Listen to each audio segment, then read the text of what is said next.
All right. What's good, everybody? Welcome back. Welcome back to Quick News. I know you want to hear some of that news today. You want to hear what's happening out there in that world today? I got another article here for you.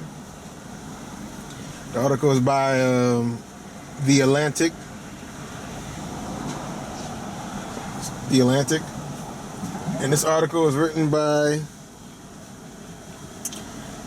and the article is called Finance is Ruining America.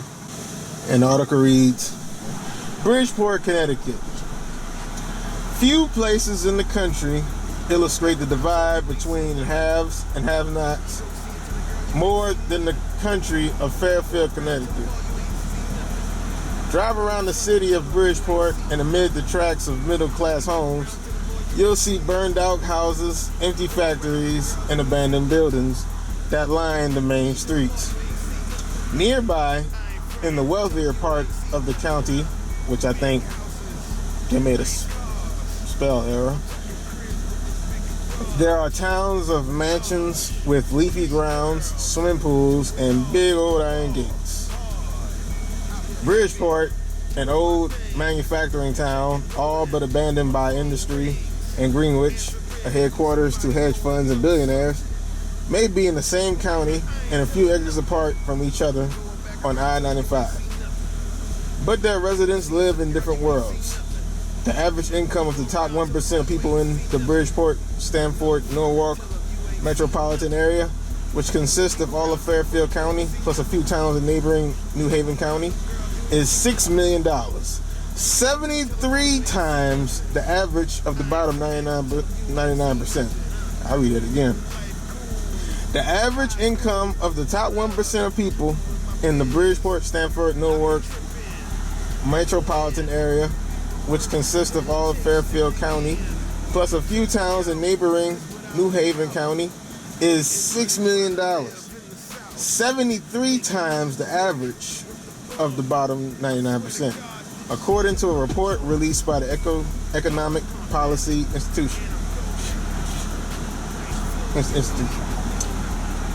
In June.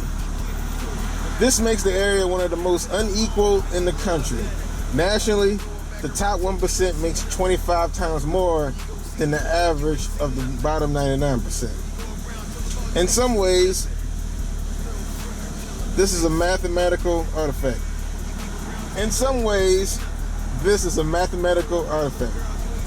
Any place where rich people live will have a greater inequality since incomes can go up practically infinitely. But they can only fall so low. Yet, what's troubling is that the well-off's rise seems to be providing no upward pull for those at the bottom. From 2009 to 2013, the incomes of the top 1% in Connecticut grew 17.2%, while the incomes of everyone else dropped 1.6%. As wealth grows in Connecticut, the state's biggest city, Bridgeport, is left behind. The poverty rate in Bridgeport has increased from 18% to 20% from 2007 to 2015, according to a report from the nonprofit Connecticut Voices for Children. That leads to a crucial question. Why? Why are those sky-high incomes at the top not pulling up those at the bottom? And is it possible that the struggles faced by those in Bridgeport are somewhat caused by the good fortune of those who live in Greenwich? On the surface, the reasons behind Bridgeport's poverty and Greenwich wealth do not seem related. Bridgeport is struggling because it is a one-time manufacturing hub whose jobs went overseas as factories moved away in the late 20th century. Greenwich became a home for New York City financiers who wanted to live somewhere a little more than New York. And later, hedge fund managers decided they could work closer to home and set up their companies there too. These two towns have different fates in part because of two distinct dynamics in the American economy. Yet, there are economists who believe that there is a link between the improving prosperity of the wealthy and the eroding bank accounts of everyone else. The reason? It's twofold. The reason? It's twofold. First, there was the rise of the financial industry, which has few extraordinary wealth for very few, without creating good jobs down the line.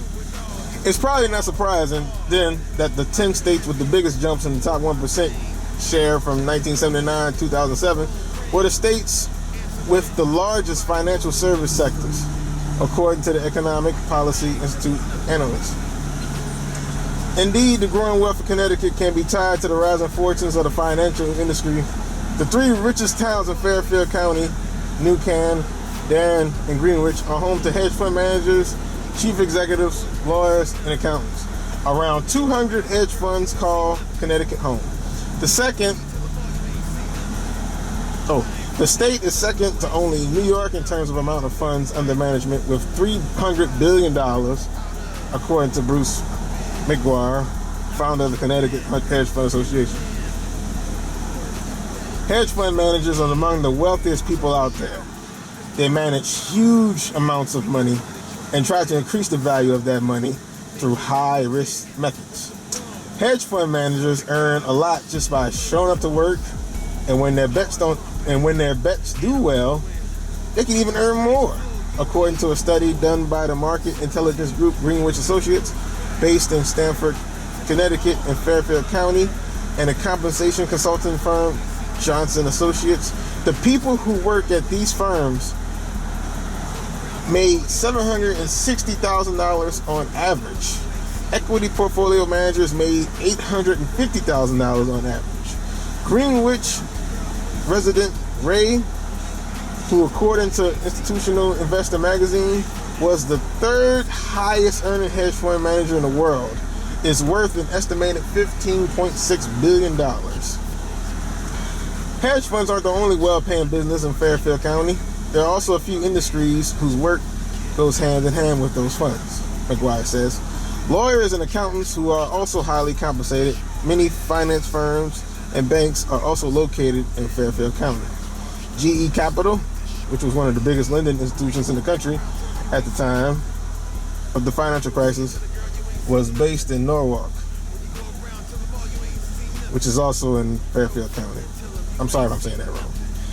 UBS Financial Services and the Royal Bank of Scotland had giant trading floors in Stamford, also in Fairfield County, and still have offices there.